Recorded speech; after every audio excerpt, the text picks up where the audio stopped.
Hello there, I'm Jana Mohammad Zaki and you're watching Nightline. The headlines. Prime Minister moots crop diversification to mitigate palm oil price drop. And Lim Guan Eng tells Malaysians to invest in the country's recovering economy.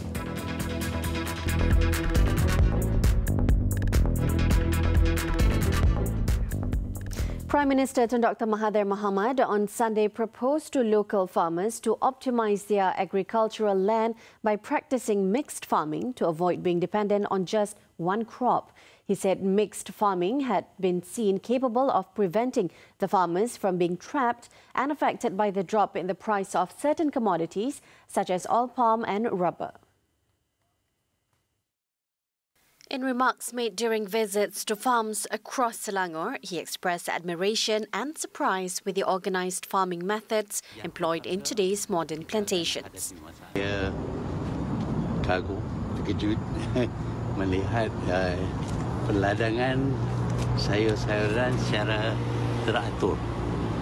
Inilah cara kita yang boleh kita bergantung kepada perladangan untuk sara hidup kita. Luasnya tak begitu. Tapi kalau kita tanam dengan kelapa sawit di atas tanah ni, hari ini harga kelapa sawit jatuh, kita akan menangis. Tapi kalau kita ada kelapa sawit, tapi satu bahagian kita tanam cash crop, tanaman yang boleh memberi pulangan seharian, maka kita tidak akan terperangkap dengan kejatuhan harga kelapa sawit ataupun getah. Tun Dr. Mahathir said this in a video uploaded onto his Facebook page after his visit to Jalan Kebun Permanent Food Production Park in Klang, Agro Fertigation Farm in Kajang, and the Orchid Nursery at Bukit Changgang Agro-Technology Park in Banting, Selangor on Sunday. He said farmers, especially the young ones, must be willing to accept the new trend and must also be highly disciplined to make it a success. The Primary Industries Ministry and other federal bodies have been campaigning hard against the negative portrayal of palm oil in the West, which it insists is unjustified and biased. Despite its efforts, however, such views have led to lower demand and a resultant decline in palm oil prices worldwide. Palm oil price closed at 2,200 ringgit per tonne this week, about half its 2008 peak of 4,298,000 ringgit. The drop is particularly significant to Malaysia as the world's largest palm oil exporter. Finance Minister Lim Guan Eng has called on Malaysians to invest in the country's recovering economy and to always stay united. In his first Chinese New Year greeting as the Federal Cabinet Minister, Lim also promised to champion the well-being of everyone regardless of race and religion. In a statement on Sunday, the DAP Secretary General and Bagan MP also thanked Malaysians again for granting Pakatan Harapan, PH, its first ever historic win during the 14th general election. Lim also said the government is committed to resolving economic legacy issues after the coalition inherited Putrajaya from its predecessor, Barisan Nasional (BN). The threefold surge in foreign investment, jump in exports to nearly 1 trillion ringgit and containing inflation rate to a 9-year low of 1% has succeeded in reassuring international rating agencies and foreign investors. He added that Malaysia is headed in the right path in having its fiscal position restored within 3 years and will regain its position as the Asian tiger in terms of economic development. In his statement, Lim also warned about the risks posed by racial and religious extremists who pit Malaysians against each other, labelling them undesirable elements. He added that only the PH federal government strives to represent all Malaysians, regardless of demography or geography. Lim said the government does not fear to be alone in representing all races and all religions to provide the political stability needed for economic development. 祝大家新年行大运，恭喜发财，兴啊，旺啊！换啊！ As Chinese New Year is just around the corner, our crew took to the streets on Sunday to check out the prices of goods at Pasar Pudu in Kuala Lumpur. Our survey found that traders adhered to the prices of 13 goods under the Chinese New Year 2019 festive season price control scheme. The price-controlled items include, among others, live chicken and standard chicken, grade A, B and C eggs, imported round cabbage, white pomfret and large white prawn. Many consumers we met said that the prices here are cheaper than other places. Sini jalan-jalan beli segi palang sebab sekarang hari raya. Banyak barang beli sini murah ke macam mana? Sini murah lah. Banyak barang boleh beli ya sini. So nanti hari raya last minute shopping ke? Last minute, semua last minute. Palu tapan bonus. Preparation untuk raya, untuk family, sekali makan Barang-barang masak. Gimana besar 4 hari bulan esok? Bukan besok, hari Isnin, besok. Besok lah. Besok. So ini kira last minute shopping ke? Ya, last minute. Di situ yang shopping awal ke? Tak, saya baru balik dari overseas. Lalu bawa wife pergi beli barang. Raya Cina ni dia orang nak makcik masak, cucu makan lah. Tapi boleh tahan lah, hari ni murah, tempat lain mahal, hero lagi mahal. As stated before, traders who sell higher than the maximum price set for the goods 2019 festive season price control scheme can be fined up to 100,000 ringgit or be jailed not more than 3 years or both, or face a compound of up to 50,000 ringgit. A DAP assemblyman has suggested a lifting of the ban on the import of firecrackers and fireworks. The move, according to Burcham Assemblyman Ong Boon Piao, would put an end to illegal smuggling. In a statement on Sunday, Ong said the move could improve the festive atmosphere of the celebration, provided its use is regulated by the government. He said other than improving the Chinese New Year vibe, the lifting of the ban can increase the income of the treasury and merchants. The ban was put in place due to an incident more than 20 years ago. Most of the fireworks used by the public have been smuggled products. This, according to Ong, has caused the nation to lose revenue from taxation. He added that apart from that, it enabled certain enforcement officers to abuse their power and become corrupt. Ong, the Perak DAP Assistant Secretary, further suggested that authorities list down the places and times whereby fireworks and firecrackers can be lit and punish those who disobey the regulations.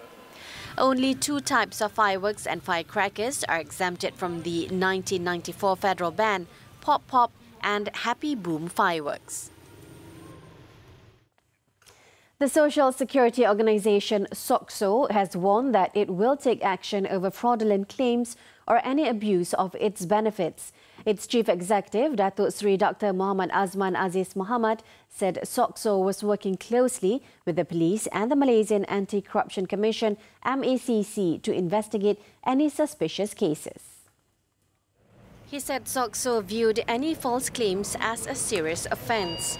This is because it not only involved fraud but was unfair to other contributors. According to SOCSO statistics, there were 159 suspected cases of various forms of fraud in 2018. Of the total, 100 cases have been investigated and closed, 6 cases are still under investigation, and 53 are new cases. He said this year, SOCSO will be more aggressive in combating fraud involving claims. The SOCSO chief executive also noted that he expected more people to be charged in court this year for this. SOCSO also reminded the public with information related to fraudulent claims or have been victims of middlemen in claiming SOCSO benefits to come forward with information.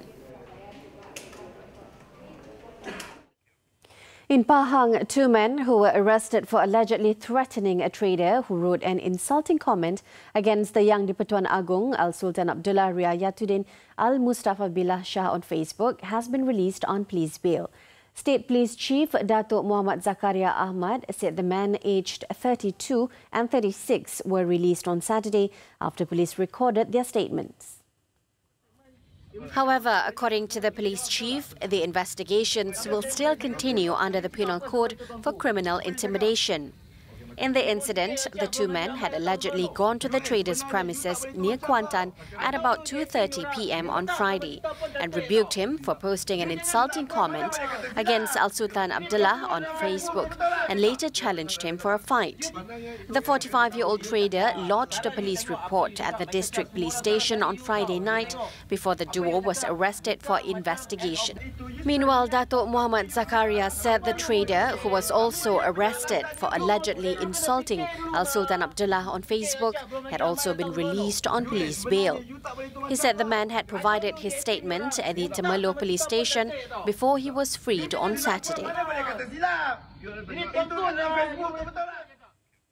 Salam Web Technologies MY Sendiran Berhad is planning to invest 61.72 million ringgit for the continuous development of the world's first Sharia-compliant internet suite, Salam Web, for the next 2 to 5 years. The investment on the browser would focus on human resources, technologies and equipment to improve its user experience. Launched last month, the Sharia-compliant web browser is designed to keep Muslims around the globe to discover, connect and contribute in a free and safe online environment. Salam Web will not block content, but instead focuses on productivity and ethical browsing. Thus, it is also family-friendly for even users outside the Muslim community. The digital ecosystem gives users control to what they want or do not want to consume based on their own personal beliefs and values. It's about ethical browsing, but in order for you to reach that type of ethical browsing, you need some form of foundation or guidelines, and of course Islam has that very structured principles, so we adopt that as the basis of principle, and that's why we're different than other browsers for at least two things. One, we are doing that in our Sharia way, and secondly, this tool is to be used by community. Endorsed by Armani Sharia Supervisory Board in conformity with the Malaysian Digital Economy Corporation's AMDEX Islamic Digital Economy MIAR, Salam Web is designed to optimize the Islamic way of life. On functionality, the browser has inbuilt features such as a Qiblat compass, prayer timings, and a custom newsfeed aggregated from verified news sources. Inspired by Google's open-source web browser project, Chromium, Salam Web introduces a range of connected internet services, including the Salam Web browser, Salam Sadaqah, Salam Chat, and Salam News. Also, an important feature of the browser is the Salam Protect, an advanced content filter customized to an individual's way of life. The overall community contribution. After the breather, police seize 5.6 million ringgit worth of drugs in Selangor. Stay tuned. Nightline continues. 3 men were arrested and 92.7 kilograms of ketamine were seized in a drug bust in Selangor on Friday. Bukit Aman Narcotics Crimes Investigation Department Deputy Director DCP Zulkifli Ali said the first arrest, made at 7:40 p.m, involved a man who was in a Nissan Almera car in Jalan Jengka, Subang Jaya, Selangor. At a media conference at the Subang Jaya Police Headquarters on Sunday, he said the arrest of the 41-year-old man led to the seizure of 90 packets of Chinese tea containing drugs hidden in a sack that was kept on the floorboard of the back seat. So kebetulan masa tahan di area Sungai Buloh tu, saya ingat mungkin tuan-tuan pun tengok TV3 semalam, gambaran ataupun video telah pun dirakam. Saya pun tak tahu siapa, tapi TV3 dah dapat rakaman video tu semalam. Saya nampak dalam berita, kamu boleh tengok. So susulan daripada tangkapan pertama, kita tahan 2 lelaki Melayu di arena Sungai Buloh dalam kereta Azia. The 2 other suspects were 49 and 54 years old. Police believe the drugs were brought in from a neighbouring country to be distributed around the Klang Valley. Police seized the Nissan Almera, the Pro Duo Axia, and also a Toyota Vios belonging to the third suspect, besides 8,000 ringgit in cash and a Titan watch. Meanwhile, Zulkifli said Subang Jaya Police caught a total of 17,363 people for drug offences in January and seized drugs worth a total of 90.1 million ringgit. In Kedah, a man trying to break into a goldsmith shop in Sungai Petani fled after triggering the outlet's burglar alarm. Based on the shop's CCTV footage, the suspect climbed through the roof of a nearby vacant shop lot in the early morning incident. The case is being investigated under the Penal Code for house trespass or housebreaking in order to commit an offence. Still in Kedah, the Road Transport Department, RTD, booked 159 motorcyclists from January 29th to February 2nd in conjunction with the Chinese New Year road safety operation for this festive period. State RTD Director Isma Suhaimi Sharif said that as of last night, 621 motorcycles were screened, 451 offences were recorded and 12 motorcycles were confiscated. 5 of them, aged between 17 and 43, also tested positive for drugs. In Johor, a disabled and a senior citizen were among 21 people nabbed in a gambling raid in Johor Bahru on Sunday. The operation at Taman Ungku Tun Aminah was carried out by the State Criminal Investigation Department. The case is being probed under the Common Gaming Houses Act, which provides a fine of not more than 2,000 ringgit upon conviction. Coming up after the break, 7 killed as train derails in India. Now onto the foreign front. In India, a Delhi-bound train derailed in the eastern state of Bihar, killing at least 7 passengers and wounding dozens more on Sunday. According to local authorities, the Samanchal Express train was running at full speed when it came off tracks near Sahadai Buzurg station at about 4 a.m. local time. 9 of its coaches were said to have badly derailed. Hundreds of villagers rushed to help rescuers soon after the accident to pull out victims trapped in the overturned coaches. 2 of the injured were in critical condition and about 15 injured had received treatment at a nearby hospital. Local media reported a rail fracture appeared to have caused the derailment. However, further investigation on the exact cause is now underway.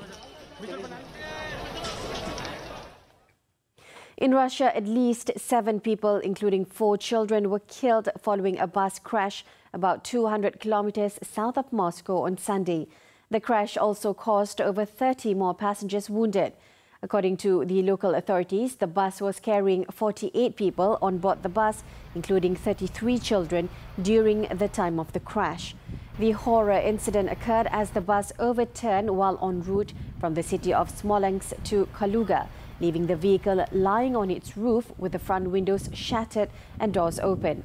The cause of the crash was not immediately known, however, investigation is now underway. It is understood that the children were on the way to a local dancing contest in the Kaluga city.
Still to come, action from the Super League. Stay tuned.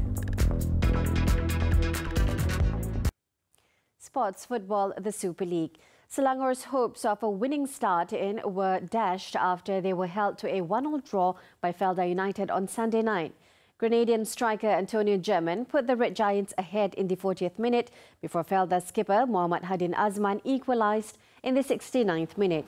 Both teams then pushed on for the winning goal, but the scoreline remained 1-1 till the full-time whistle. The results left Selangor in 5th place while Felda United in 7th place.